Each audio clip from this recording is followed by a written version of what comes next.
going to win this series and why? So Q Squad versus Orange Esports. Who's going to win and why? Post your answer on my Twitter at DreamHoN for a chance to win yet again. Is it 500 gold coins or we? How many? 500 gold coins. I get to make the decision. There you go. 1 million gold coins. Okay, hold on. No. 500 gold coins. 500. I think that's a lot of gold coins right there. 500 gold coins, guys. So make sure to tune or to go to my Twitter again, DreamHoN, and answer the question: who's going to win the series and why? Because again, he mentioned it yesterday. I will look at that into your reasonings why, and it does play a role. Of course, you have to be correct as well. So make sure to post there, guys, for a chance to win 500 gold coins yet again. And definitely follow both of us as well. We got some interesting things to say every now and then, so have some fun with that. So there you go. At DreamHoN, go ahead and answer that question. Also give a good reason, and of course, at the end of the broadcast, Trout will select one lucky winner to win those 500 gold goblin coins in game. With that said, though, the game one has begun, Trout Medor. Yep. Big question is, are you ready? I am more than ready.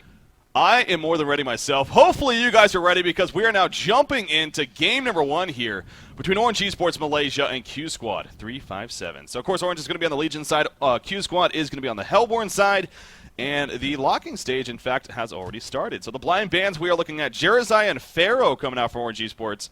And then Ophelia and Wild Soul taken care of from QsQ357. So that Wild Soul has been a very popular blind band lately, it seems like, for a lot of these teams even.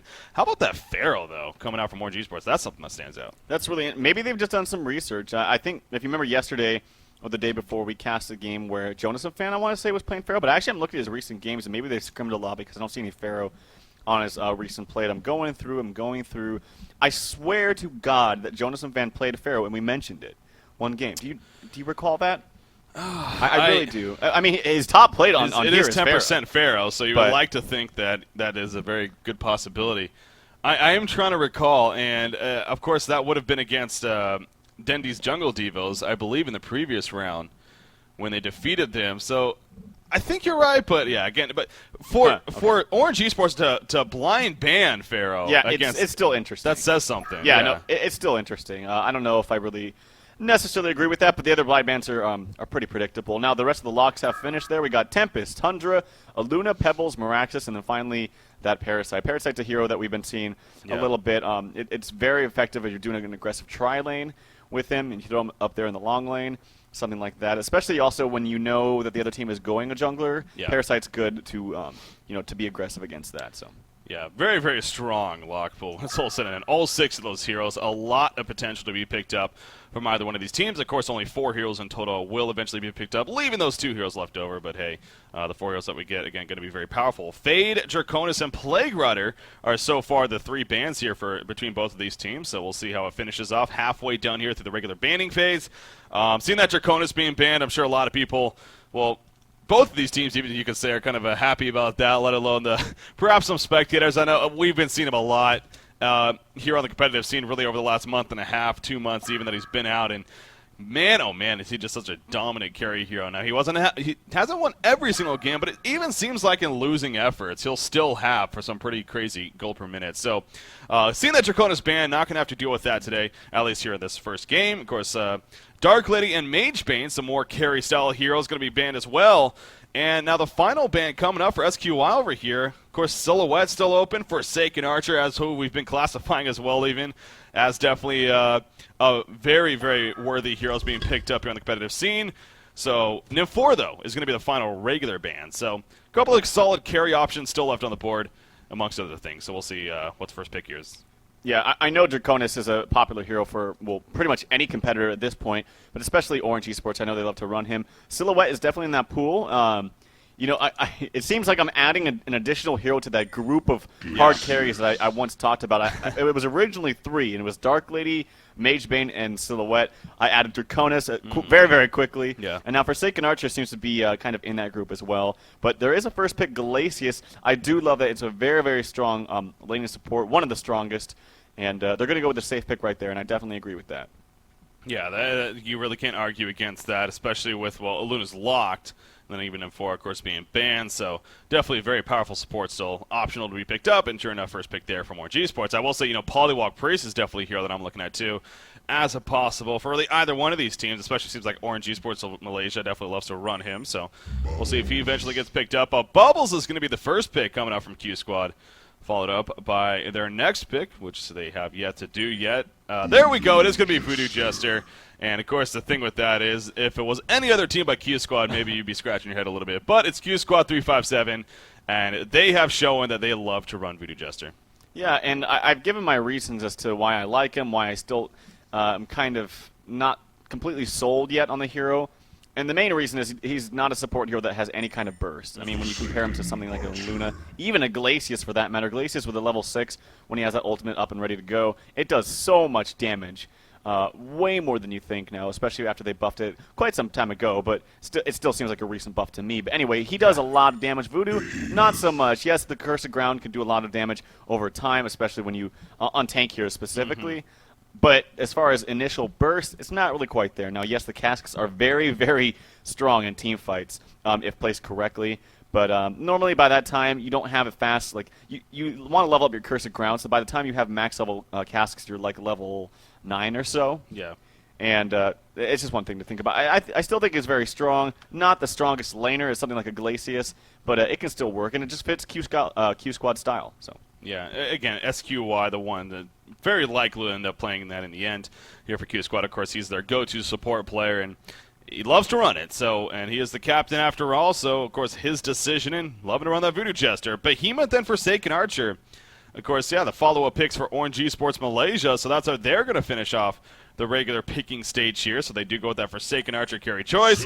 And there you go. Silhouette is going to be the carry choice for QsQ357 over here. So sure enough, those two heroes left open as far as the eligible carry heroes that at least we usually see on the competitive scene. And sure enough, they're snatched up by one side or the other. So Tempest is going to be first pick out of the lock pool.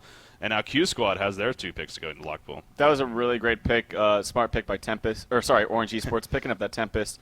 The way their heroes are set up right now, that really looks like a tri-lane of Forsaken Archer, Glacius, Behemoth. Yeah. Super, super strong. I mean, look at that.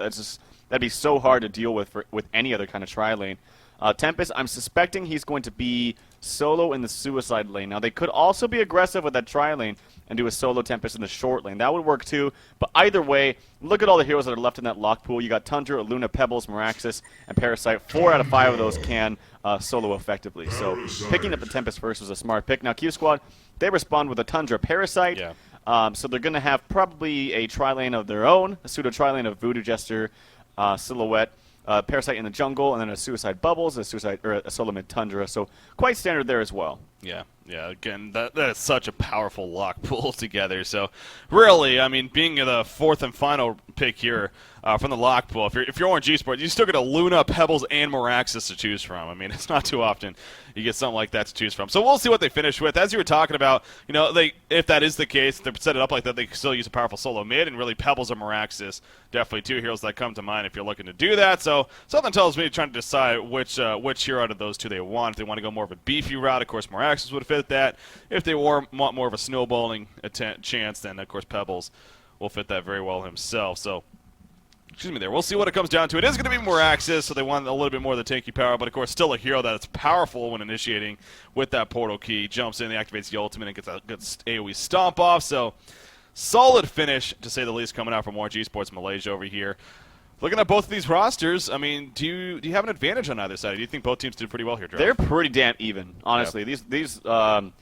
The drafting is pretty damn even right now. I think Silhouette carries just a little bit stronger than FA, but I really do feel like FA just fits the metagame well right now, and people and teams are taking advantage of that. She pushes so fast. She's able to farm quickly if you go especially with the early Whispering Helm and then just those skeletons to be able to push and farm in the jungle if you need to. Yeah. Now, Q Squad's lineup, ORGE Esports lineup, I feel like is a little bit stronger because if they do go with a Suicide Tempest, they can have the ability to either tri-lane in the short lane with an extremely powerful tri-lane, but seeing how it's against probably Suicide Bubbles, they don't really need to do that.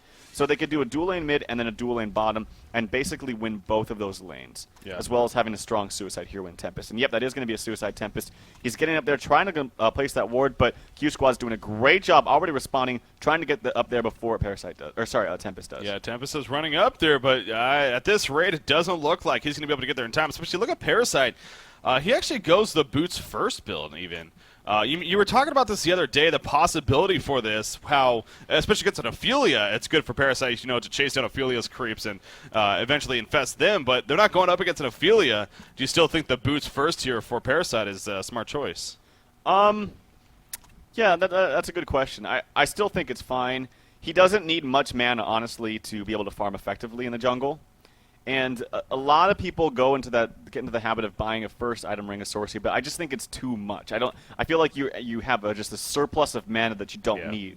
And so I think a better build, honestly, is just to go first item Ghost Marchers, just get that massive mobility, and it also increases a lot of attack damage. So if you want to couple your attack damage on top of that leech spell, it's much more effective in my opinion. So I think the boots first is fine. He has 2 cleared as well. He doesn't really need regen because he gets regen from his infest ability. So I approve of that. He's got the trial stamp of approval. Good for him. Good for Mally right there, who's playing the Parasite. Jonas fan also going the boots first build here on Bubble. So he went the boots health potion build. He also did get that ward of sight down that was given to him, of course. So he was able to get it down and block the camp as well. Same situation. I mean, you think that actually makes sense? The fact that he decided to keep the boots down there at the bottom lane. The Bubble's there? Yeah. I think he knows for a fact that he's not going to be up against a solo. He's going to be up against some aggression. And actually, he's hiding in here, maybe going to try to leak some experience. And I don't think Glacius has found him yet. He's just kind of walking around them. So Jonas fan, he's going to get some good experience here. Going to get a free level 2, basically, unless he gets spotted. Now, the interesting thing I want to note is despite, Shuyu playing this Tempest, he did get the ward off. And like I mentioned, this change with this hard camp, you can no longer pull it. So if you get this ward off on this medium camp, or the main pull camp, I should say, and you get a deny, you're basically going to have good lane control, and they can't do anything else about it except for counter that ward. He did deny the middle lane with Tempest. He denied the middle lane. He did not deny top, so he's not going to have lane positioning. So I really question that. I'm not quite sure about that, because I feel like he would have very, very good lane control had he just had the deny ability. Used it for top. They won't be able to pull, so... Yeah, that is very, especially with it being a Forsaken Behemoth in the middle, going up against a solo Tundra. I mean, you think the last thing that they're really worried about, especially in the middle lane, is lane control there when it comes down to it. So, yeah, very, very odd decision there from Tempest coming out. And you're seeing that the creep wave is getting pushed up quite a bit. You see over here Voodoo Chester managing to actually, or he's actually assisting Parasite there in terms of killing the camp. We're going to have a pause coming out from ORGE Esports Malaysia, though, so a little bit of a break in the action here. But, Fissure Stun used right there. Now, the animation hasn't fully come out just yet, so I wonder if that's going to actually block Tundra. Looks like it is about to block Tundra, if I'm not mistaken. Kind of see it coming out of the ground a little bit. But anyways, if that blocks Tundra and a good crippling volley is landed right here, Style may be in some trouble in terms of giving out the Bloodlust kill, so we'll see coming out of this pause if Tundra may actually get taken out right here. This could be scary for him. It actually, I don't know. I didn't see the very beginning of it, but it looks like on my screen Tundra's going to be on the top side of it. Yeah. That's what it looks like. But no, I don't think he's going to... Well, actually, he doesn't have a shield, so he's not going to mitigate any damage, any auto attack damage. So this stun, if the volley comes out and he starts getting some good attacking and moving going on, like moving, and as soon as you get that attack animation out, they might be able to get net a kill on him, but it's going to be close. I still think he's going to be fine. Yeah, we'll see. It definitely. obviously, a lot of it has to do with where this Fissure Stun actually is placed. Coming out of the pause now, 1 second, and he is on the bottom side. You see, but Forsaken Archer was running up it, and Tundra is going to be able to sneak away. So that is kind of unfortunate. I mean, obviously, because it's stalled there in the action, you really had to kind of just guess one way or the other. So, in the end, though, Tundra's more than fine. He's also level 3 on top of that, and not getting the most creep kills by any means, but again, he's getting the levels at the very least. Speaking of not getting levels, Bubbles was finally spotted by Glacius, and he took a lot of harassment at the bottom lane, forced to go all the way back to base before he was taken out, put some regen on. Voodoo Jester in the meantime at the top lane. He picks up the invisibility rune before he gets pressured. Tundra now coming on over onto Behemoth, but Behemoth is also going to just walk away and be fine. So some early aggression here from both sides coming out now, just over the 2-minute mark, but still no kills happening just yet. Yeah, Voodoo Jester's going to be basically laning here. He is only level 1, so I don't think he's going to be able to net a kill. And the way that I see these lanes now, the fact that it is a Tundra solo mid, I actually like this Behemoth FA mid a little bit more than Meraxis Glacius. Actually, I don't know. It goes both ways. It's basically, I don't know if Meraxis could do enough harassing to Tundra, but at the same time, I don't think FA has the damage, and he's going to be focusing on creep kills. So, either way, I think this lane is fine. Voodoo Jester has migrated towards his mid lane, though. I don't know if that's going to be proved to be that successful for him, but here's a Parasite, and he's got a Wild Hunter invis. Can they get this kill on WTF? He's playing this Behemoth. He's taken so much burst damage, tries to get the stun, but not able to do so in time. Style picks up the Bloodlust kill. I mean, that's just really unfortunate for WTF right there. WTF actually playing Behemoth. That's a little bit interesting in Yeah. itself, by the way. But, of course, he's now a part of although he's still tagged FTD Esports. I don't even get that. I thought he's officially a part of Orange Esports now, but still tagged FTD. I don't know what the deal with that is.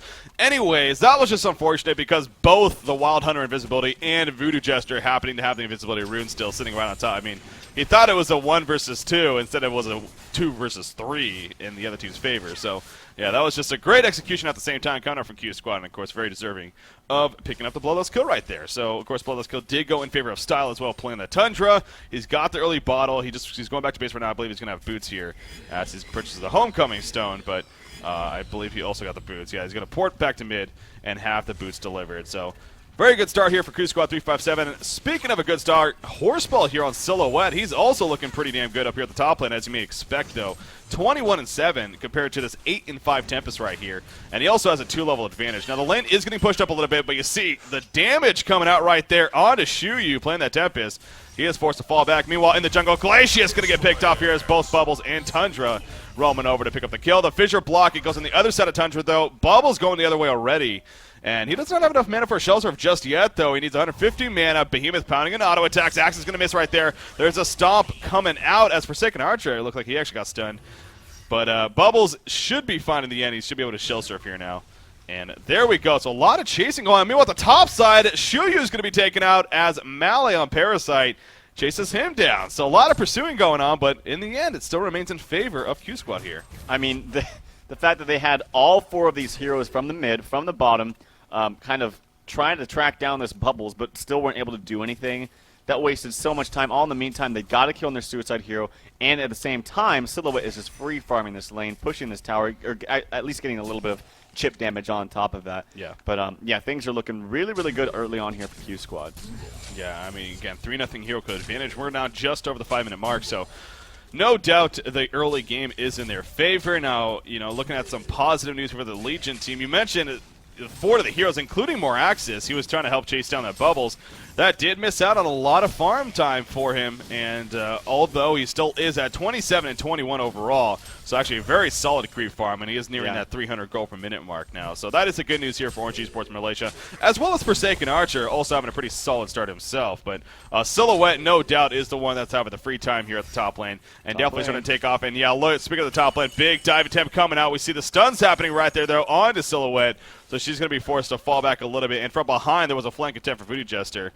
But Tempest plays the smart way and goes into the jungle rather than trying to run back in the lane right there. So I feel like they were actually going to try to dive him yet again, but unfortunately that heavy ballista took note of Voodoo and was starting to auto-attack him down, and they couldn't do that anymore. So a good try, but nonetheless a good presence of mind, if you would say, by QsQ by going the correct direction. That is what I would say. So definitely well played there coming out from QsQ. Moraxis, though, again, just continuing to farm away at the bottom lane. Bubbles has had enough of the bottom lane. He is still level 2. Obviously, just cannot do anything down there. So he's going to kind of set himself up in the middle lane here. He has the Song on the Sea as well as that Shell Surf being level 2, having the level 1 of both of those. And we'll see if he finds a chance to make a move. I mean, you see 4 players now gathering up. Tundra is also invisible. Granted, he is not level 6 just yet. I wonder if they want to try to maybe get him that level 6 mark before they really try to initiate right here. I don't know how close he is, though, and whether or not he's going to be hitting it in the next couple of creep waves. But he's going to come out right there with Piercing Shards. And so they will not get that attempt. Meanwhile, back at the top line, Silhouette snipes out Tempest right there with the Death Lotus nuke as well as a couple of auto attacks. She dives completely beyond the tower. QsQ is just...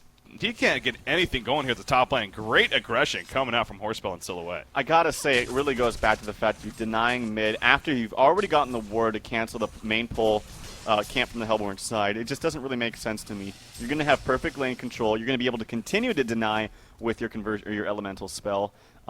So yeah, I really think that's playing a giant role into why Tempest is not succeeding up here in the top lane. I shouldn't even see succeeding because yes, it's a suicide lane. He should not get that much done, but he already had the ward off. The reason why you pick Tempest and put him in the suicide lane is because he can do quite well now. And actually, some action coming on the Forsaken Archer. The stun comes out, but oh my God, Tundra's doing so much damage. Actually gets the kill onto XXF. So this Tundra solo mid who started off against 2 is now at a 3-0 record so far. Things are starting to look really bad here for Orange Esports. Top lane ports are coming in right here. Moraxis coming in. Of course, the tower is falling pretty low. Acid Cocktail doing a good amount of stuns, but Voodoo Jester will fall. And Silhouette, she actually runs away before guaranteeing to finish off the tower. Probably the smart move. There was a lot of pressure there, so she's worth getting the deny, she says, and not worth her life in trying to go for it. But that middle lane, though, I didn't see the very beginning of that, but as you saw, the Fissure Stun was blocking Forsaken Archer, so somehow there was some miscommunication there, and just either or that or poor placement, really, from WTF when it came to his Fissure Stun,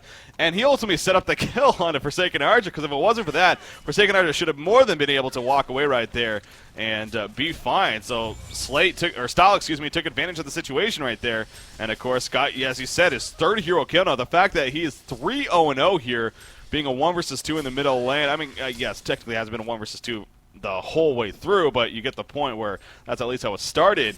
Just huge here for QsQ357. So overall, 5-1 hero kill advantage, and the fact that also Horseball and Silhouette just continuing to dominate now. Orange Esports is definitely falling behind a little bit here early on. They need to calm things down a little bit as far as not letting it get too out of hand.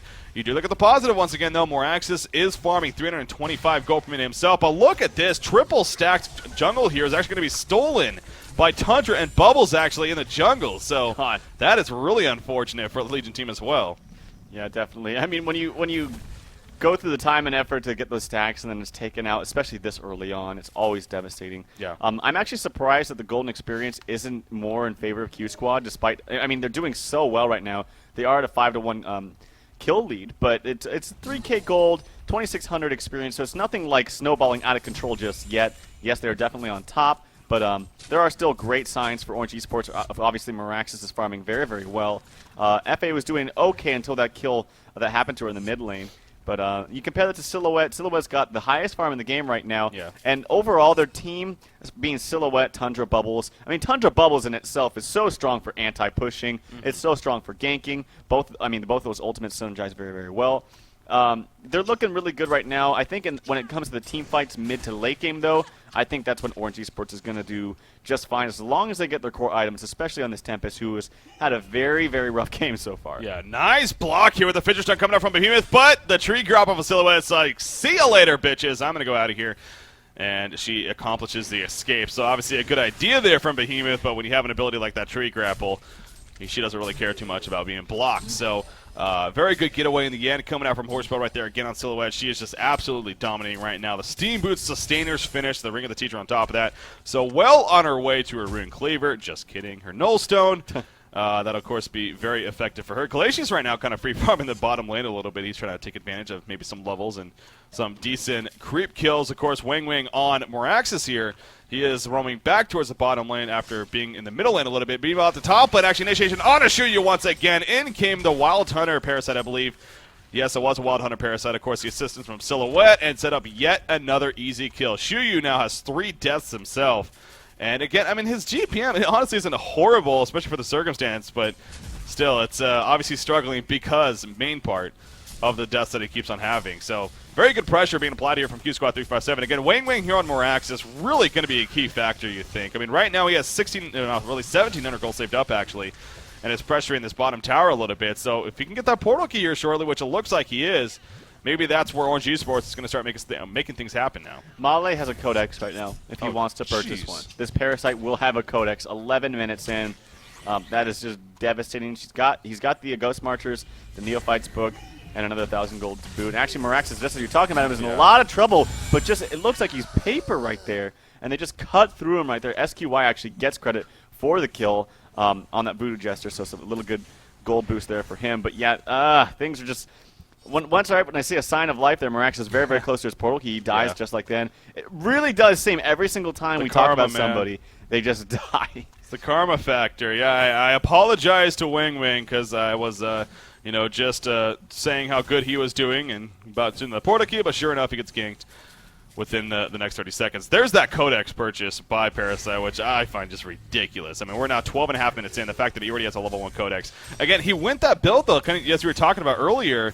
how a lot of Parasites seem to like to go that Ring of Sorcery, but you just said it seems like that's just too intense. That's just too much mana. Right. He went the Ghost Marchers into the Codex build. Now, Voodoo Jester's going to get cut out right here, but he's not killed just yet. Gets the Curse of Grind off. The Acid Cocktail will bounce back. Now, the Axe does snipe him out. There's that Codex used on the Glacius, but now Parasite is trying to run away. It looks like he is going to be fine. The Fissure's done not nearly enough, and Parasite, being played by Melee, will just kind of squeak on out of there. So, little one-for-one exchange between Glacius and Voodoo Jester, so the Ward bitches exchanging lives with one another. So not the biggest deal in the world, but yeah, again, the level 1 Codex already on Parasite. He is going to now finish his Ghost Marchers once again. Of course, he did split those up to finish the Codex, but he's also going to have some more finish the Ghost Marchers now with another Punch Dagger once he gets that 500 gold. Silhouette pushing the middle lane in the meantime, and unless the Legion team reacts very shortly here, I don't know if they're going to be able to stop this. Top lane in the meantime, there goes a jump in from Tundra, and Tempest may end up falling. Of course, Tundra does have the portal key. No, Tempest is going to barely get away. So Tundra with that portal key jumped in with the Avalanche, went for the kill, was not able to pick it up though. Kelthor coming up, Kelthor misses completely here in the middle lane, and Jonas and Van will get turned around on Forsaken Archer using the piercing arrows to finish him off. Very poor placement. That may have been a little bit of a lag there for Bubbles, it looked like. But the middle tower does go down in favor of Horseball, actually. Voodoo Jester will be caught by the crippling volley, though, and he will be taken out as well. You see the Acid Cocktail going to bounce around. Not the biggest deal, though. So, unfortunate things are happening for Q Squad, actually. But in the end, they did get the tower kill. Yeah, they were. Well, I was going to say Orange Esports was able to make something out of it. They did have a very, very good shot at trying to deny that tower.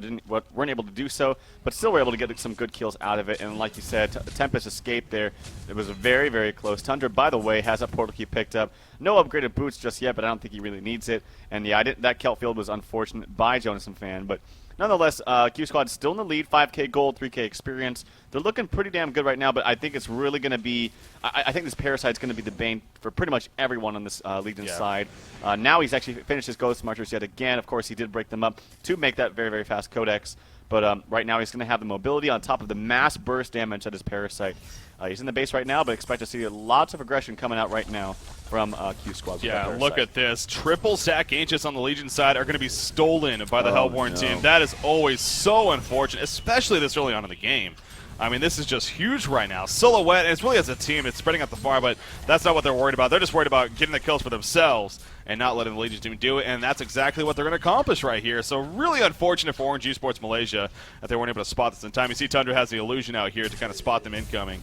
Of course, Orange Esports will run into it and kill it, but in the end, not too much happening. Silhouette will get caught here by Marcus, but she swaps out at the last second right there. You see Wang Wang trying to do everything on his own. He went the other direction, nearly got a kill into Silhouette as a result of it, but Silhouette did have her illusion up. She ported to it, and in the end, she will get back to base and survive. So very good escape there by Silhouette. And like I said, she actually has her Nullstone now finished, which she just purchased right there. We're only 15.5 minutes in. Nullstone Steam Boots, again, all across the board. Things are just seeming to get better and better for Q Squad right now. You look at Orange, as you say, going to that mid game perhaps, they definitely can shine, but they need to be careful not to let things get too far out of hand here. And speaking of initiation, we do have it jumping in the middle lane. Behemoth will fall. That Kelthor catches more axes. He'll go down. Tempest, the ultimate, canceled immediately by the Acid Cocktail. The Curse of Crown on top of him as well. The Spirit Ward doing the damage, and down goes Tempest. Silhouette's going to chase. I believe Forsaken Archer may be able to port out right here. Yes, she is.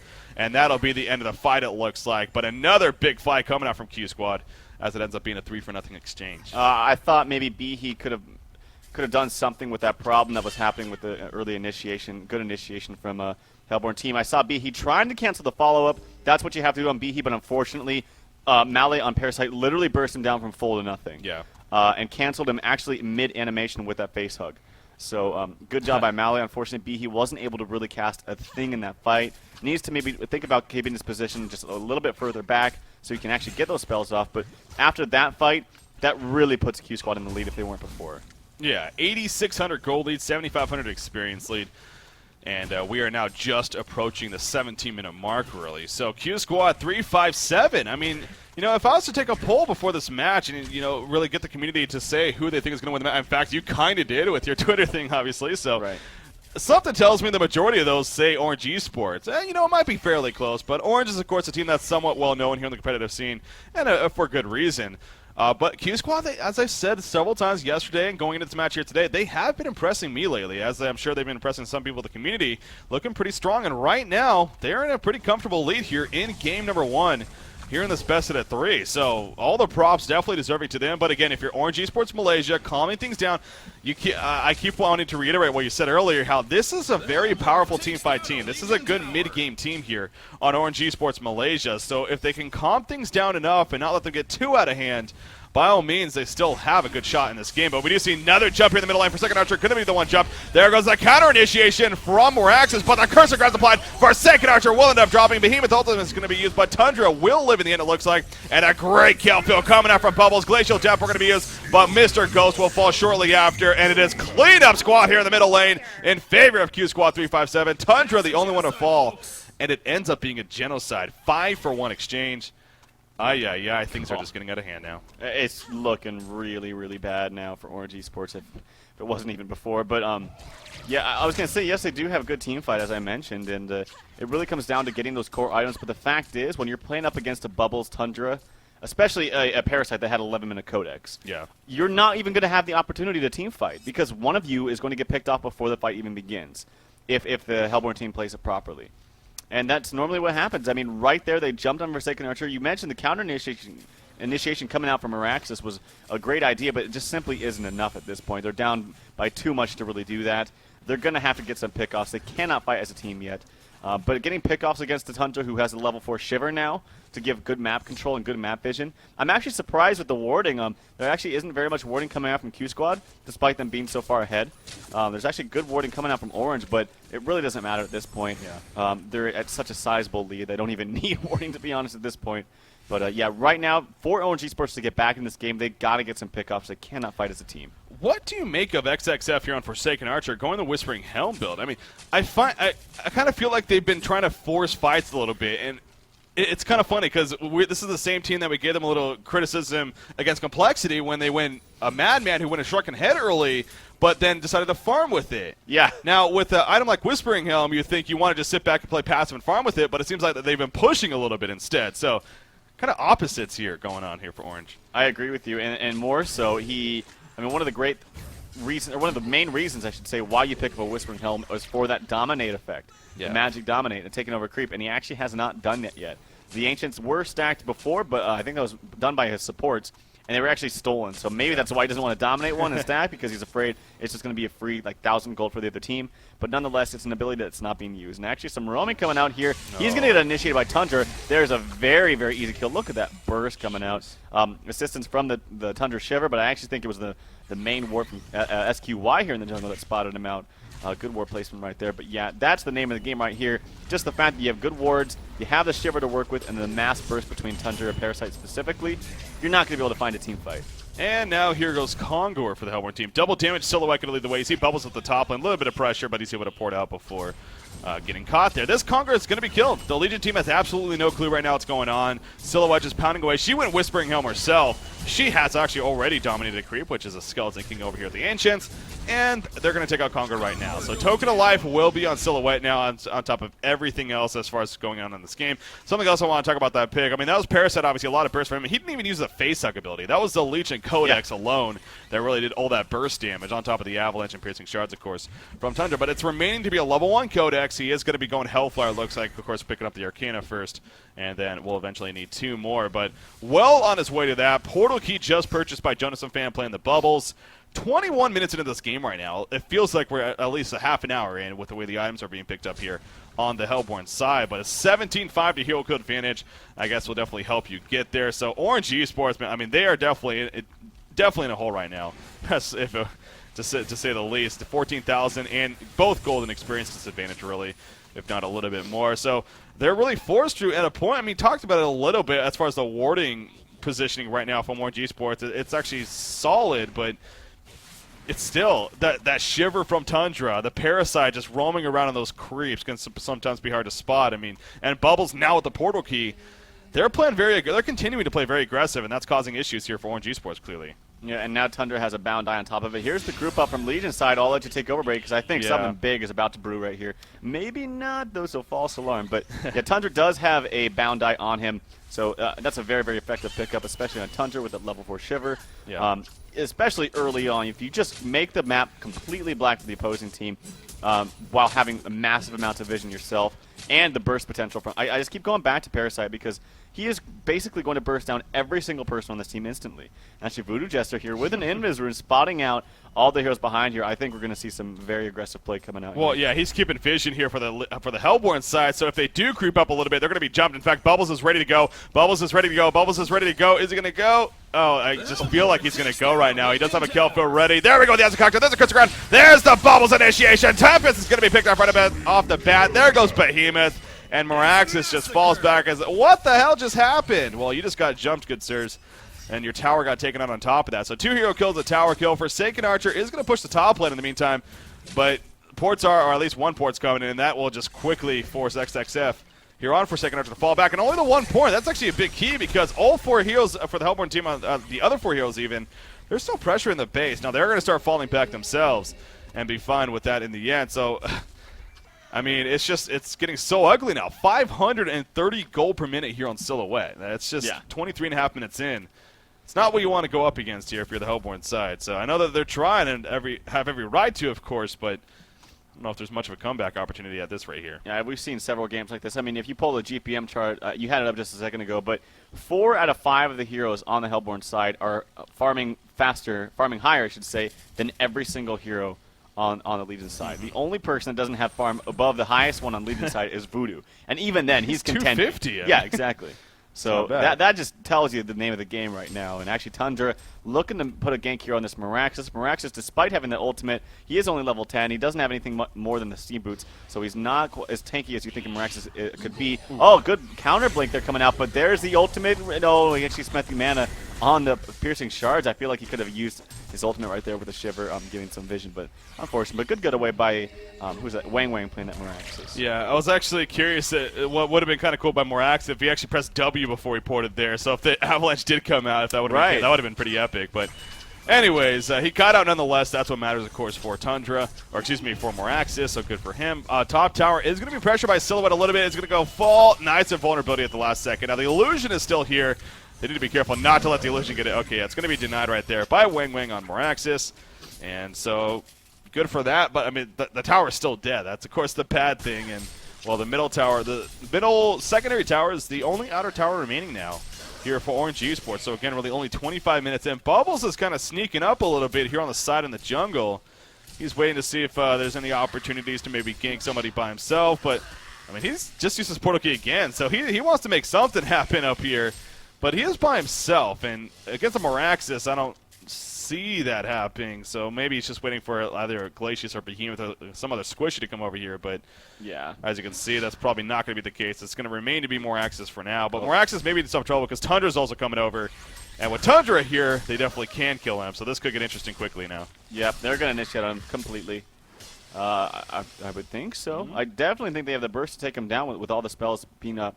With Tundra and Bubbles, everything's off cooldown. By the way, Tundra also did pick up a Soul's Bulwark, so that's just going to add to his damage as well as the pushing potential for the whole squad. Yeah. But yeah, I think they could have got a kill like that. Actually, Voodoo in a little bit of trouble right there, but no, he's going to be just fine. Some aggression coming out from Meraxis there in the mid. As all 5 players on Orange Squad are kind of hoarding around this mid area. Only one not there is Forsaken Archer. She's going to stack these Ancients. But they actually might be blocked here by the Shiver. Oh, no, it's very, very close. That is one of the things that Shiver can still block, that despite the change to the Couriers, no longer being able to block neutral spawns.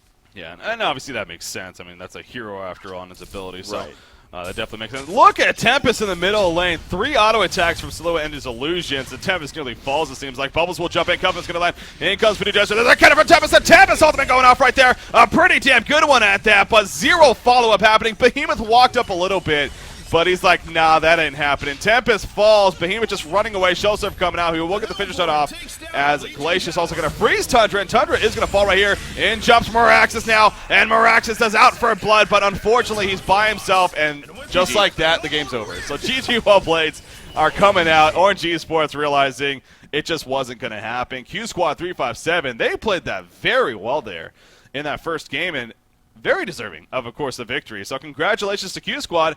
Again, it's the best of the 3 series, though, so need to win one more, but looking really good there in game number 1 against Orange. Looking really solid. I mean, that just goes to show you why people scrim, why teams are constantly scrimming. It really, I mean, I mentioned this yesterday, I believe, in the cast. But this is not the same QsQ team we saw when they first came out and played Complexity right in the group stage, or after the group stages, I should say, of the DreamHoN Summer Online Championships. This is not the same team. They are definitely different. They are definitely improved, and you really have to attribute that to the massive amounts of scrimming that they've been doing. So big props to them, and of course, ORGE Esports, they are down now 1 game. Hopefully they're able to change something up here in this game. I really do want to go back to the very beginning of the game where Tempest, despite getting that ward up in that pole, but still denied the mid creep. I mean, most of the time, I mean, sometimes even when you see Tempest who go to the jungle, they still always deny the long lane. Yeah. So that was the weirdest thing to me that game. Well, yeah, I did find that very. I know when you brought that up again, especially with it being a Forsaken Behemoth in the middle. It's not like they needed that crazy lane control in the middle lane either. So it really was an odd decision there from Shuyu, if he did indeed deny that middle creep. And yeah, you could argue that maybe that did start a downfall there for Orange, and that goes to show you. I mean, just the smallest of things in the early game, and how much an effect they can actually have when it goes into the later game stage. But in the end, ORGE Esports Malaysia falls short here, and they're now down 1-0. So what's going to happen in game number 2? You can bet that ORGE Esports is going to fight for their tournament lives, because that's exactly what's going to happen here. If they lose here, they are absolutely done with the DreamHoN Redemption Tournament, and it will be Q Squad moving on. So we'll wait and see what happens. Stay tuned, guys. Game 2 going to be coming up next. Stay tuned.